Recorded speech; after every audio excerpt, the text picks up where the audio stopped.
നമസ്കാരം. മതതീവ്രവാദികളെ തീറ്റിപ്പോറ്റി വളർത്തുന്ന പാകിസ്ഥാനികൾക്ക് ഇന്ത്യൻ മണ്ണിൽ നിന്ന് ഒരു തുള്ളി വെള്ളം പോലും തരില്ല എന്ന് തീരുമാനിച്ചത് മറ്റാരുമല്ല, ഇന്ത്യൻ പ്രധാനമന്ത്രി നരേന്ദ്രമോദിയാണ്. ചാവാൻ കിടക്കുമ്പോൾ തൊണ്ടയിലിറക്കാൻ പോലും ഒരു തുള്ളി വെള്ളം നിങ്ങൾക്ക് തരാൻ ഞങ്ങൾക്ക് മനസ്സില്ല. കാരണം അത്രയും പൈശാചികമായ പ്രവൃത്തികളാണ് ഈ ഭാരത മണ്ണിൽ നുഴഞ്ഞുകയറി നിങ്ങൾ പലപ്പോഴായി ചെയ്തു കൂട്ടിയത്. നിരപരാധികളെ കൊന്നൊടുക്കിയപ്പോൾ വിചാരിച്ചു കാണില്ല വെള്ളം കുടിമുട്ടി നീയൊക്കെ പരക്കം പായുമെന്ന്.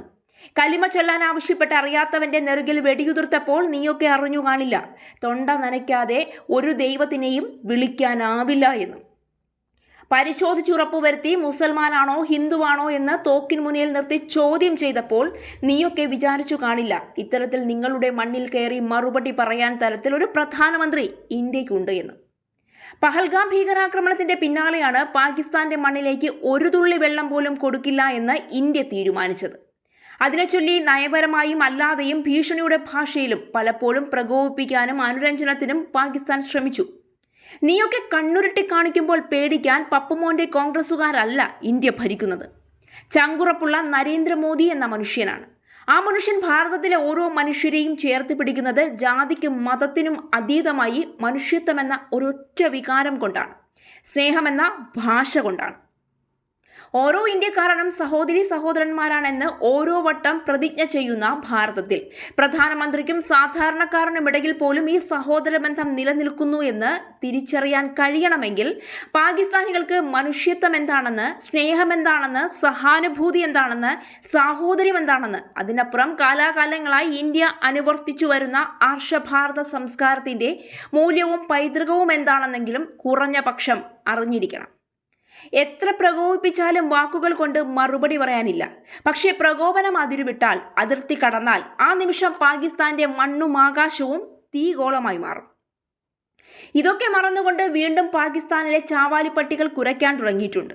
ഇന്ത്യക്കെതിരെ വീണ്ടും പ്രകോപനപരമായ പരാമർശവുമായി പാക് മന്ത്രിയാണ് രംഗത്ത് വന്നിരിക്കുന്നത്. സിന്ധു നദീജല കരാർ പ്രകാരമുള്ള പാകിസ്ഥാന്റെ വിഹിതം അവകാശപ്പെടുന്നവരുടെ കൈകൾ വെട്ടിമാറ്റുമെന്ന് പാകിസ്ഥാനിലെ കാലാവസ്ഥാ വകുപ്പ് മന്ത്രി മുസാദിഖ് മാലിക്കാണ് ഭീഷണി മുഴക്കിയത്.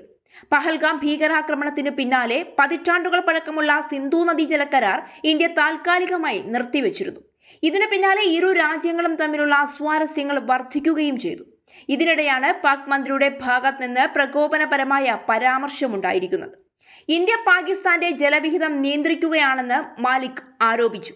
തങ്ങളുടെ ജലവിഹിതം തടസ്സപ്പെടുത്താൻ ആരെയും അനുവദിക്കില്ല എന്നും അതിന് ശ്രമിക്കുന്നവർക്ക് തക്കതായ മറുപടി കൊടുക്കുമെന്നും മാലിക് പാകിസ്ഥാനിൽ നടന്ന വാർത്താ സമ്മേളനത്തിൽ പറഞ്ഞതായി ഡോൺ റിപ്പോർട്ട് ചെയ്തു. പാകിസ്ഥാനിലെ 40 മുതൽ 50% വരെ ജനങ്ങൾ ഉപജീവനത്തിനായി കൃഷിയെയാണ് ആശ്രയിക്കുന്നതെന്ന് അദ്ദേഹം ചൂണ്ടിക്കാട്ടി. രാജ്യത്തിന്റെ ഭക്ഷ്യസുരക്ഷയെയും 50% തൊഴിലവസരങ്ങളെയും 25% സമ്പദ് വ്യവസ്ഥയെയും പൂർണ്ണമായി നിയന്ത്രിക്കാനാണ് മറ്റു ചിലർ ശ്രമിക്കുന്നത്. അയൽ രാജ്യത്തെ പ്രധാനമന്ത്രിയാണ് ഈ ടാപ്പ് നിയന്ത്രിക്കുന്നത്. ഒരു തുള്ളി വെള്ളം പോലും പാകിസ്ഥാനിലേക്ക് ഒഴുക്കാൻ അനുവദിക്കില്ല എന്ന് അദ്ദേഹം പറയുന്നത്. എന്നാൽ വെള്ളം നിഷേധിക്കാൻ ശ്രമിക്കുന്നവർ കടുത്ത പ്രത്യാഘാതങ്ങൾ നേരിടേണ്ടി വരുമെന്ന് പാകിസ്ഥാൻ നേരത്തെ തന്നെ പ്രഖ്യാപിച്ചിട്ടുള്ളതാണെന്ന് മാലിക് പറഞ്ഞുവെച്ചു. പക്ഷേ തങ്ങൾ സ്വയം സംരക്ഷിക്കുമെന്നും ഇന്ത്യയുടെ നിലപാടിൽ നീതിയുടെ ചോദ്യം കൂടിയുണ്ട് എന്നും മാലിക് അഭിപ്രായപ്പെട്ടു. തങ്ങളുടെ ജലവിഹിതത്തിന്മേൽ ആരെങ്കിലും കൈവച്ചാൽ ആ കൈകൾ ഞങ്ങൾ വെട്ടിമാറ്റുമെന്ന് തെളിയിച്ചിട്ടുണ്ട്. ലോകത്ത് മറ്റ് പലയിടങ്ങളിലും ഒരു കരാറിന്റെയും അഭാവത്തിൽ പോലും അന്താരാഷ്ട്ര കൺവെൻഷനുകളുടെ അടിസ്ഥാനത്തിൽ നദീജലം ഒഴുകുന്നുണ്ടെന്നും മാലിക് കൂട്ടിച്ചേർത്തു. ഇതേ വാർത്താ സമ്മേളനത്തിൽ സംസാരിച്ച പാകിസ്ഥാൻ വാർത്താവിനിമയ മന്ത്രി അത്താഉള്ള തരാറും ഹിന്ദു നദീജല കരാർ നിയമപരമായി നിലനിൽക്കുന്നതാണെന്നും അത് ഏകപക്ഷീയമായി റദ്ദാക്കാനോ ഭേദഗതി വരുത്താനോ കഴിയില്ല എന്നും വാദിച്ചു.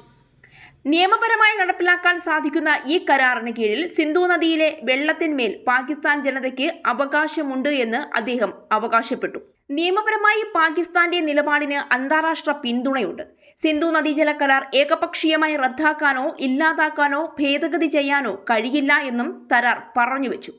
പാകിസ്ഥാൻ പ്രധാനമന്ത്രി ഷഹബാസ് ഷെരീഫും പ്രതിരോധ സേനകളുടെ മേധാവിയും ആർമി ചീഫുമായ ഫീൽഡ് മാർഷൽ അസീം മുനീറും വെള്ളം ഞങ്ങളുടെ ജീവരേഖയും റെഡ് ലൈനുമാണ് എന്ന് പലതവണ വ്യക്തമാക്കിയിട്ടുണ്ടെന്നും അവകാശപ്പെട്ട് രംഗത്ത് വന്നിട്ടുണ്ട്. അടുത്ത 1.5-2 വർഷത്തിനുള്ളിൽ സിന്ധു നദിയിലെ ഇന്ത്യയുടെ വിഹിതം പൂർണ്ണമായും വിനിയോഗിക്കാൻ ഇന്ത്യ ഉദ്ദേശിക്കുന്നുവെന്നും ഇന്ത്യക്കുള്ള ഒരൊറ്റ തുള്ളി വെള്ളം പോലും പാകിസ്ഥാനിലേക്ക് ഒഴുക്കില്ല എന്നും കേന്ദ്ര ജലമന്ത്രി CR പാട്ടീൽ കഴിഞ്ഞ ദിവസം ഒരു അഭിമുഖത്തിൽ വ്യക്തമായി പറഞ്ഞിരുന്നു. അതിനു തൊട്ടു പിന്നാലെയാണ് പാകിസ്ഥാനിൽ നിന്നുള്ള ഈ ജൽപ്പനങ്ങൾ പുറത്തുവരുന്നത്. കഴിഞ്ഞ വർഷം ജമ്മു കാശ്മീരിലെ പഹൽഗാമിൽ 26 സിവിലിയന്മാരുടെ മരണത്തിനിടയാക്കിയ അതിർത്തി കടന്നുള്ള ഭീകരാക്രമണത്തെ തുടർന്നാണ് ഇന്ത്യ സിന്ധു നദീ ജല കരാർ താൽക്കാലികമായി നിർത്തിവെച്ചത്.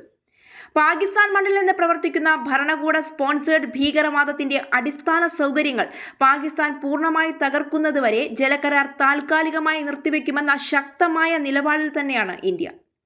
1960 ലോകബാങ്കിന്റെ മധ്യസ്ഥതയിൽ ഒപ്പുവെച്ച ഈ കരാറാണ് ഇന്ത്യയും പാകിസ്ഥാനും തമ്മിലുള്ള സിന്ധു നദിയുടെയും അതിന്റെ പോഷക നദികളുടെയും ജലവിതരണവും ഉപയോഗവും നിയന്ത്രിക്കുന്നത്.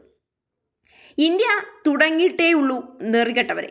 നിങ്ങൾ ഒടുക്കിയ ഓരോ ഭാരതീയനും പ്രിയപ്പെട്ടവരുടെ കയ്യിൽ നിന്ന് വാങ്ങിക്കുടിക്കാൻ കഴിയാതെ പോയ അവസാന തുള്ളി ജലത്തിന് ഇന്ത്യ കണക്ക് ചോദിച്ചിരിക്കും. തൊണ്ട വരണ്ട് പൊട്ടി നീയൊക്കെ മുറ വിളിച്ചാലും ശ്വാസം മുട്ടി പിടഞ്ഞ് നിലവിളിച്ചാലും മനസ്സലിയില്ല. കാരണം മരണപ്പെട്ടവർ ഓരോരുത്തരും ജീവിച്ചിരിക്കുന്ന ഓരോ ഭാരതീയന്റെയും കൂടപ്പിറപ്പുകളായിരുന്നു.